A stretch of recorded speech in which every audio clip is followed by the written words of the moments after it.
Hey, this is Captain Paul Brawley with Fish Finder Guide Service. Welcome to another edition of Texas Fishing Tips. This week we are going to start out in this area right in here. We're going to be looking for black drum. The commercial guys have had all their lines strung out there for going on a couple of weeks. The way you're going to do it is you're going to make drifts from the east to the west in this direction right here. You're going to use popping corks and shrimp. You're not going to pop it as frequently as you would when you're fishing for reds or trout. You're going to kind of give it a good 45 seconds to a minute in between pops. You're just going to snap it one or two times to get a little bit of attention. Not super hard pops like you do for reds. You're just going to maybe click the cork. You're going to be using live shrimp. You will use a 1/16 ounce lead head and a number 3 Kale hook with a 1/8 ounce pinch weight somewhere on the leader. I like using a 15 to 18 inch leader through there. The tide is up, so you'll use a little bit longer leader. I know we were using 15-inch leaders for a while, but I think you can increase your leader by about 3 inches or so up to an 18-inch leader. Anyway, you're going to be making drifts through that area looking for black drum. Moving a little bit north from here in this area here, which I know you guys have heard me refer to it as the triangle. It's more like a house shape, but anyway, in that area, if you can get croakers, there's a gut line that runs right through here, which actually does make it a triangle again. And that gut line to this triangle, which is the channel, which would be Humble Channel, that area there has had a lot of really nice trout. If you can get croakers, you can set up, or if you would like to throw popping corks and shrimp, I'm actually not drifting when I'm using corks and shrimp there. I'm power pulling down, making about each person maybe 3 shrimp on a cork, and then I'm moving up 50, 60 yards and doing it again, just kind of moving through there doing that. But that area right there seems to be holding some decent speckled trout. So your black drums will be kind of out in front of the tropics above sulfur, and your speckled trout will be in this triangle of the little bit deeper trough between the Midway channel and and Humble channel.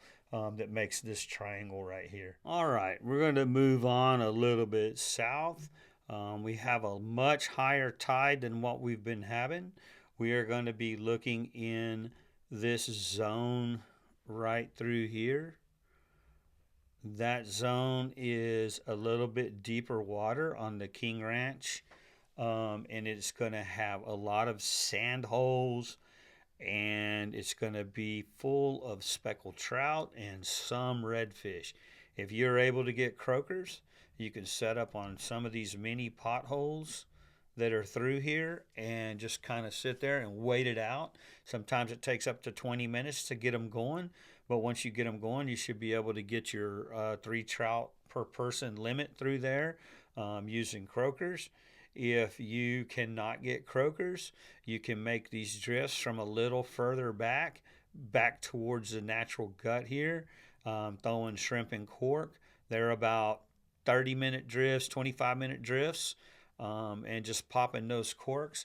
You could look to catch maybe a couple of drum and a couple of reds, but mainly you're going to be focusing on trying to catch keeper-sized speckled trout through there. Moving on a little bit, we are going to come back this way a little bit off of Hotel Channel. This first 200 or so yards, 300 yards off of Hotel, you're going to be looking for redfish. I like drifting this with either gold spoons or your favorite paddle tails. Of course, I always like paddle tails in the darker colors. Purples, reds, emerald greens. You could try electric chicken. You could try white. You would want to use like down south lures.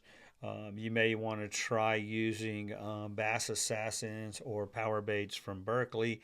anywhere through that area, kind of looking for redfish. You're going to just do throwing way out in front of you, keeping your rod tip low and reeling at a medium rate, enough to keep up right above the grass and bumping it here and there, all through there. And that it's going to be your more shallow water right now with the higher tide.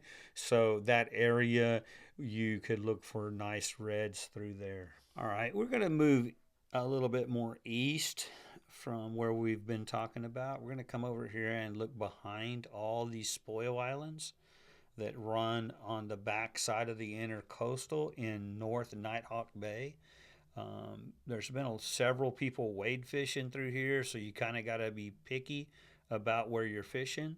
But all through this area has been holding some redfish.